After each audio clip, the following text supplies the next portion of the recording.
Hello there you guys, welcome to one of my videos. So there's a few things to negotiate about, so just going to give you some latest news on Thiago Alcantara from Bayern Munich.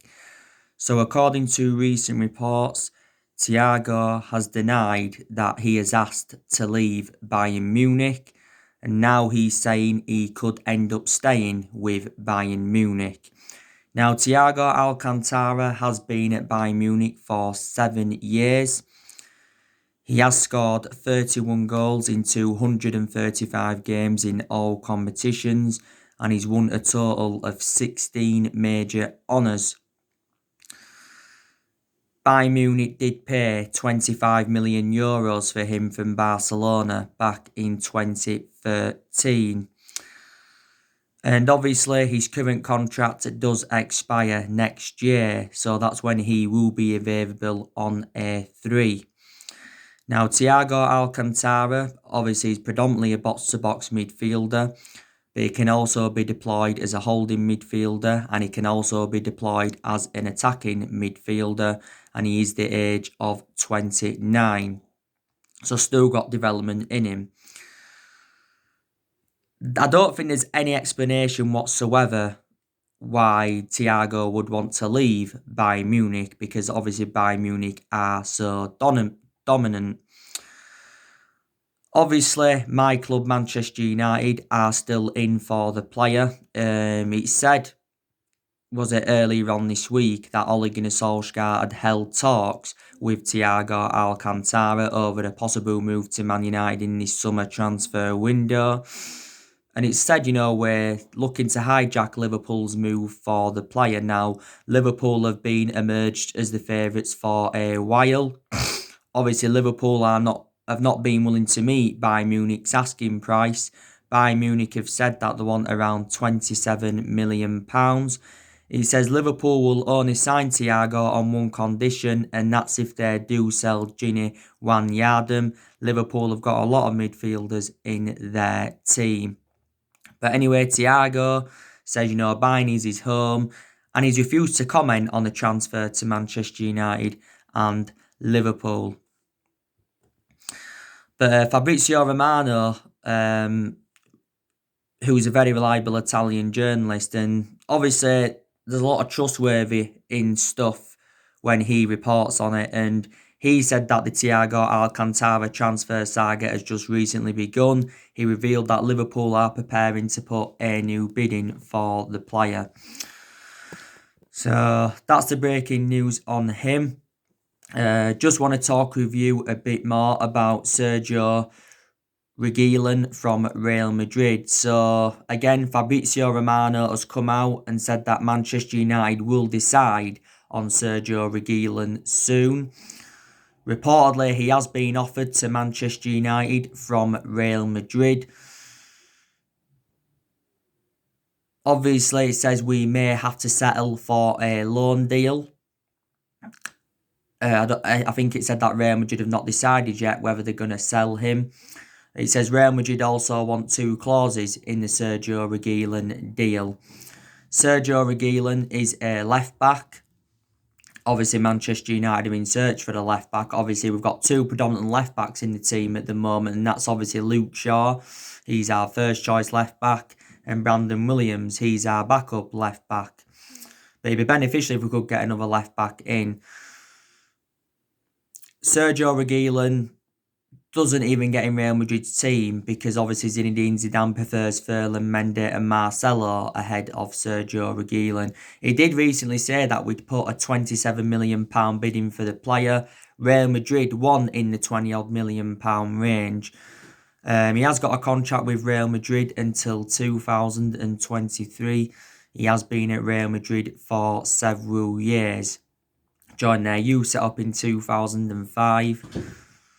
He was in their youth set up for a lot of years. I think he started in Real Madrid's senior team in 2018. Don't forget he's had a few loan spells with the Logrones. He was out on loan with Sevilla last season where he played like 38 games in all competitions. And he's only the age of 23. I think he's been offered to a few other clubs as well, like Fabrizio Romano had revealed. So that's the breaking news on him. Want to talk with you now a bit more about Jaden Sancho. Jaden Sancho has come out and admitted that he has no issue with the transfer speculation linking him with a move to Man United, but he does insist that he's focusing on Borussia Dortmund. Now, Jaden Sancho has also come out and said that he is humbled by the £108 million price tag that Dortmund are demanding from Manchester United, and he says it's important. He said it's important to stay patient throughout the course of his career. Obviously, we're set to finalise the salary and the fees of Jaden Sancho's agent before we put an actual bid in for the player. But throughout the course of this Jaden Sancho transfer saga, like I've said to you, it has been Borussia Dortmund's asking price that has been the stumbling block. Obviously, Dortmund's valuation, like I said, is £108 million.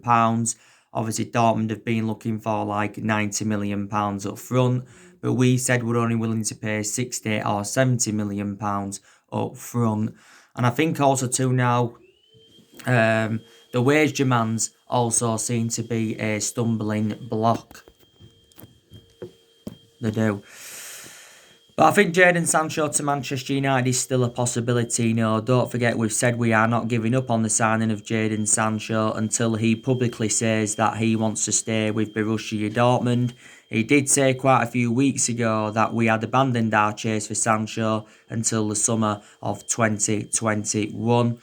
Now, quite a few weeks ago, Jaden Sancho to Man United looked dead in the water because obviously, you had Borussia Dortmund's CEO, sporting director, another one of their directors saying that Sancho's staying at Dortmund.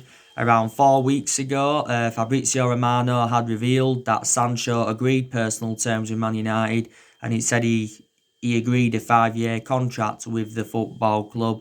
But after that just got reported out, he said that talks had broken down between Manchester United and Borussia Dortmund because of Borussia Dortmund's valuation. A few people have spoken about the Jaden Sancho transfer saga. Not only Fabrizio Romano, Christian Falk has spoken about it a few times. Obviously, he's Bill's head of football. James Cooper, quite a few weeks ago, he also spoken about it, and he still believes that Sancho will come to Manchester United. But don't forget, Dortmund said we had until the 10th of August to sign the player. And obviously we missed out on that deadline, so Sancho decided to go out on pre-season. I've outlined the reasons why I want Sancho at Manchester United is because he's got a good friendship with Rashford, he's predominantly a right winner, and he will dramatically improve us. And he is our number one priority target. But I think we've been in for the player since like 2017, so we've been in for him for like the last 3 years. Obviously, Sancho's enjoyed 3 exceptional years with Borussia Dortmund. I think he's still under contract with them until 2022, is it? Dortmund only paid £8 million in from Man City.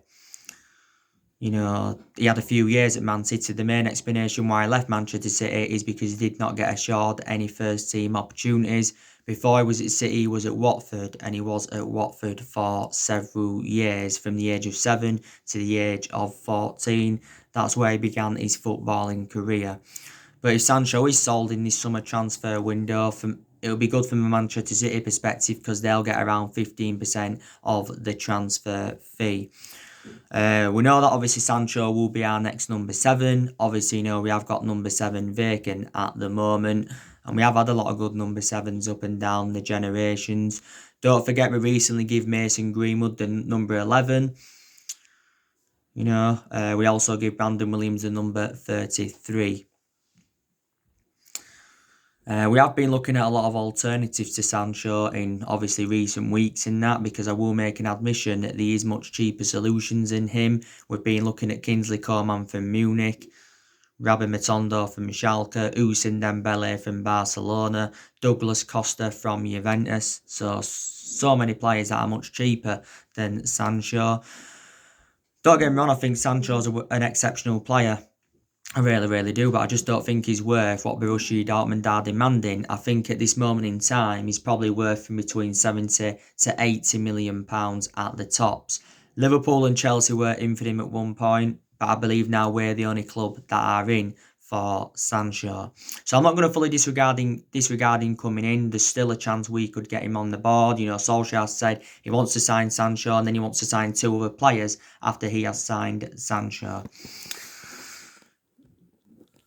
Now, I want to give you some news on Upamecano from RB Leipzig.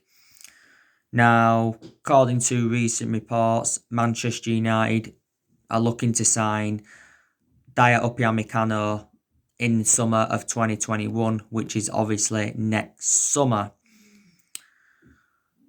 Don't forget, the player recently extended his contract with RB Leipzig until 2023. So that does include a release clause of £38 million, but this can be triggered next summer. So he'll be available for cheaper next summer, because obviously if we was to get him this summer, he'd probably cost around 50 odd million pounds. Now RB Leipzig did recently say that he is not for sale. And I thought it was absolutely exceptional in RB Leipzig's game against Atletico Madrid in the Champions League as well. I think RB Leipzig did get to the semi-finals, was it, last season. There's been a few clubs that have been in for Upamecano. Arsenal have been long admirers of him. I heard that Tottenham have also expressed their interest. Now, it confirmed last week that Upamecano was talking with interested clubs. And he broke silent note on a transfer to Man United. Christian Falk, he says the rumours linking Upamecano to Man United are not true, so he doesn't believe in any of it. He's endured around 3 years with RB Leipzig. RB Leipzig did pay around €10 million for him from Red Bull Salzburg back in 2017. And he's only the age of 21 and he's predominantly a centre-half. And Man United need a centre-half. And, we need someone to go alongside Harry Maguire in our back line. We have got 7 centre-halves in the team. We've obviously got Harry Maguire. We've got Victor Lindelof. They're our first-choice centre-halves. There's a lot of uncertainty regarding Lindelof's future. Bay, he's one of our backup centre-halves. So there's a lot of uncertainty regarding his future as well. Alex Tuanzebe, he's another one of our backups. Only very, very young. You've got Chris Smalling, Phil Jones and Rojo. They're other centre-halves we've got. But it's looking like they're going to be leaving the football club in this summer transfer window. You've got Fossa Mensah as well. That can also be deployed as a centre-half. So, yeah. So that's the latest on all of the transfer news. But there's so many players on Manchester United's agenda. There really, really is. Obviously, we've got our first signing on the board, and that is Donnie Van Der Beek from Ajax. I think, he's a very, very good signing for us. And I think he'll complement Bruno Fernandes and Paul Pogba fantastically well in our midfield. And he's the perfect fit for Manchester United. Obviously, we've got Donnie Van Der Beek in a deal worth £39 million. Like I've already mentioned, we paid just over £34 million up front. And I think there's like 4.4 million in add-ons. Obviously, Donnie Van Der Beek has agreed a 5-year contract on Man United. That'll keep him at the club till 2025. And there's also an option of another year. Don't forget, he recently played in Netherlands game against Poland. That was on Friday. And last Monday, he completed his medical in the Netherlands ahead of his move to Manchester United. But obviously, what convinced Donnie Van Der Beek to come in was Ole Gunnar Solskjaer, because I think the other week, Ole Gunnar Solskjaer had a phone conversation with Donnie Van Der Beek and all of that. But we know that he's going to be wearing the number 34 shirt, and he's going to become the 13th Dutch player to represent Man United. And he will be making his debut for the club against Crystal Palace on the opening day. Looking really, really forward to seeing him playing. And I think he will exceed expectations in the Premier League. But we know Man United need more than Donnie Van Der Beek. And Solskjaer's come out and said he's looking to make 3 more signings after Donnie Van Der Beek. Because obviously Solskjaer's looking to improve the squad. because there's still key areas where Man United are lacking. And obviously Solskjaer is looking to change the culture of the club. Now, obviously, Ole Gunnar Solskjaer is frustrated with Ed Woodward over the lack of transfer business in this summer transfer window. Now, obviously, the summer transfer window has been open for over 5 weeks now. I think it's a month now, isn't it, until the summer transfer window shuts. And I don't blame Solskjaer for the lack of transfer business because, like I've said before, I think he really, really is progressing as Manchester United manager. And Solskjaer's publicly come out and said that Manchester United have got to spend money in this summer transfer window. If we are to compete with the likes of City, Liverpool, and now perhaps Chelsea. And like I said, Man United have really, really been losing a lot of patience with the board. And obviously there's explanations behind it. Reflects on how poor our recruitment policy's been for several years. And obviously we've overpaid for players in recent years. I think a lot of the players we've brought in the last 7 years haven't been the right calibre players for Manchester United. Obviously Woodward's been at the football club since 2012 and the Glazers have been at the football club since 2005. So Woodward's been with us around 8 years and the Glazers have been with us around 15 years. Don't forget, we have been in the process of trying to get a director of football in since like the Jose Mourinho era, because Woodward's come out and said for quite a few times he wants Man United to get a director of football in. But I did say, didn't I, if we want to get a director of football in, we need someone who knows the club well, we need someone who's got that experience and someone with the right philosophy, obviously. And there's been quite a few former Man United players in that linked with that director's role. But Solskjaer deserves to be backed in this summer transfer window. And Ed Woodward has said quite a few times that, he's willing to back Solskjaer. And he assured a few times that his job is safe. The Glazers also said that they are determined to back him. Don't forget, Solskjaer recently gave Ed Woodward transfer advice to sort out some of the mess that Jose Mourinho created. And also too, he did make a promise to Ed Woodward that he will not make the same mistake as Jose Mourinho made. But like I said to you on my videos I did the other week, I think Solskjaer is in a similar situation to what Mourinho was in. Because obviously in the summer of 2018, Mourinho made it clear to our board that he wanted to recommend a centre-half in. Obviously never got that centre-half and wasn't backed enough, and this is one of the main explanations why Mourinho ended up getting sacked. Obviously Mourinho, of course, had bad disputes with the board, he had bad disputes with our top players. Mourinho endured 2.5 years at Man United, did win the Europa League and the League Cup in his first season. Also recommended 11 players in to the football club. And the vast majority of his team now is Jose Mourinho's.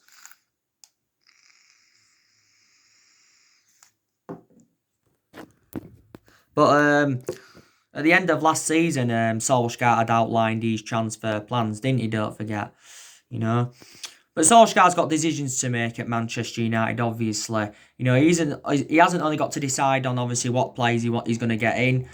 He's also got to decide on what players he's going to get rid of. I've got an idea anyway of the players we are going to get rid of. We could get rid of up to at least 8 players in this summer transfer window. Obviously we're looking to get rid of the likes of Jesse Lingard, Andres Pereira, Smalling, Rojo, Jones, Delors. Sergio Romero, don't forget he's open to leaving Manchester United because quite frankly he's still deadwood at the football club. Like I've already said, Solskjaer needs to put Dean Henderson as number 1 for this season because I think now Dean Henderson is reliable enough to become our number 1 goalkeeper. Dean Henderson has now got that experience behind him because he recently endured 2 successful loans with Sheffield United. Dean Henderson's been part of the club for several years because we got Dean Henderson at the age of 14. Don't forget, recently Dean Henderson signed a 5-year contract with Man United with an option of a further year. 6-year deal in total worth around 120 grand a week. Solskjaer did recently say that Dean Henderson is not yet ready to become number one for Man United, and he wants to stick with David De Gea for at least another season. So definitely Solskjaer's got a goalkeeping decision to make. Obviously, we've got to get Paul Pogba a new long-term contract at the football club. Obviously, I give you the news regarding Pogba yesterday. Reports were saying that Pogba's refusing to sign a new contract with Man United because he's waiting for an offer from Juventus, and Paul Pogba could still possibly leave the football club in January. Obviously, was it a few weeks ago? Pogba's agent Mini Raiola had come out and he said that Pogba will stay at Man United and he will hold talks over a new contract. A few weeks before the end of last season, it said that Pogba was close to signing a 5-year deal with Man United, and Fabrizio Romano had come out and said that Pogba's happy at Man United and he said he wants to stay at Man United. As it stands at the moment, Pogba's just got under a year left on his Man United contract, but the club do have an option to extend it for a further year. And as it stands at the moment, Pogba's our most expensive signing because we paid £89 million for him. But I think it's very imperative that we keep him at the club because, we'll find it hard to get a replacement of his calibre. Solskjaer's already made his decision on Harry Maguire. Harry Maguire will keep the captain's armband at Man United this season. Let's see how he gets on. Obviously, he's recently just been given extra time off, reflecting on his court case in Greece and his arrest in Greece. Maguire, as you all know, did get a suspended sentence of 21 months and 10 days. So if he does not win this period, he will go to jail, will Maguire. So his decision Solskjaer has got to make. Like I've said to you, Solskjaer has been at Manchester United now around 20 months, is it? Including the 3 months when he was the interim manager. Like I've said, I've seen improvements since he came into the club. Like I mentioned, our recruitment's really, really improved under him. I think, Solskjaer's brought players in that he wanted to bring in. Obviously so far Solskjaer spent just over £200 million at Man United. Obviously last summer brought Daniel James and Wan-Bissaka and Harry Maguire in. And in January, brought Bruno Fernandes and Odion Ighalo in. Obviously, he brought Odion Ighalo on loan.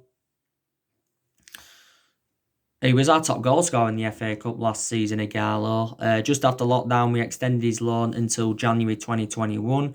Will Man United get Odion Ighalo permanently? That's a decision we have got to make.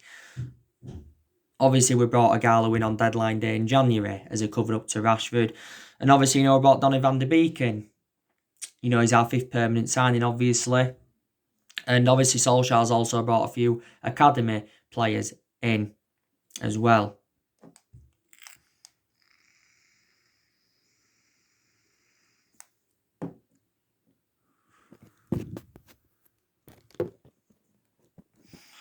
But these are a few players we've missed out on under Solskjaer, though. Like I said, we missed out on Erling Haaland. Shame that we didn't get him in January. We also missed out on Jude Bellingham, don't forget.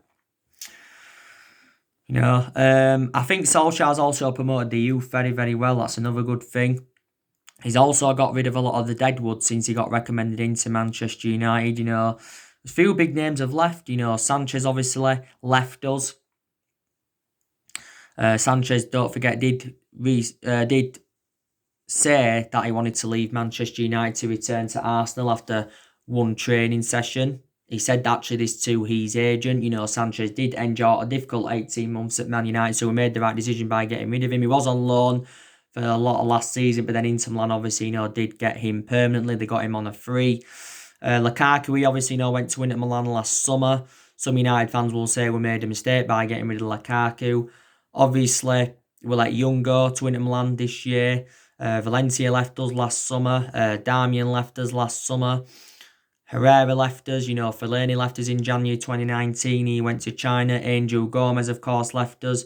He went to Lille, but immediately got put out on loan to Bavitsia. Tahith Chon, obviously, he went out on loan. We've loaned a few other young players out. Have we loaned Dylan Levitt out and James Garner out? I think we've loaned Joe Pereira out for another season. But yeah, and I definitely believe that a lot of players have improved under Solskjaer, especially the top players. Martial's really improved.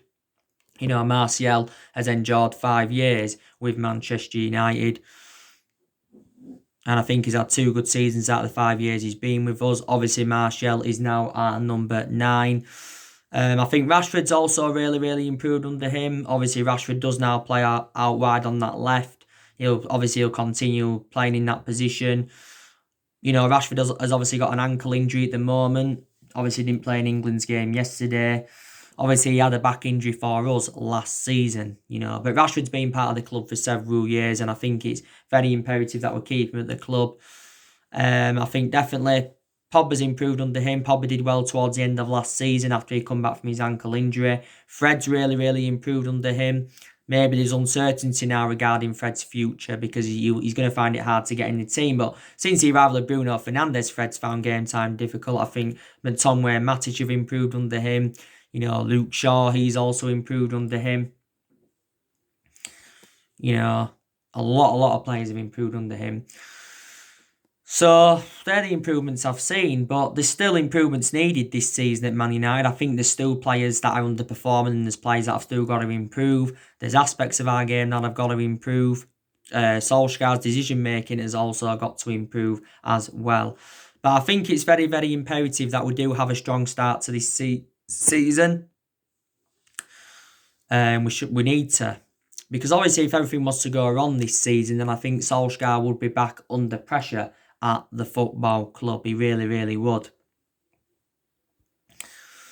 Obviously, at the first part of last season, Solskjaer was under pressure because obviously we enjoyed our worst start ever to a Premier League season. Solskjaer was very close to getting sacked, and at that point, there was talks of Mauricio Pochettino coming in, and there was also talks of Massimiliano Allegri coming in.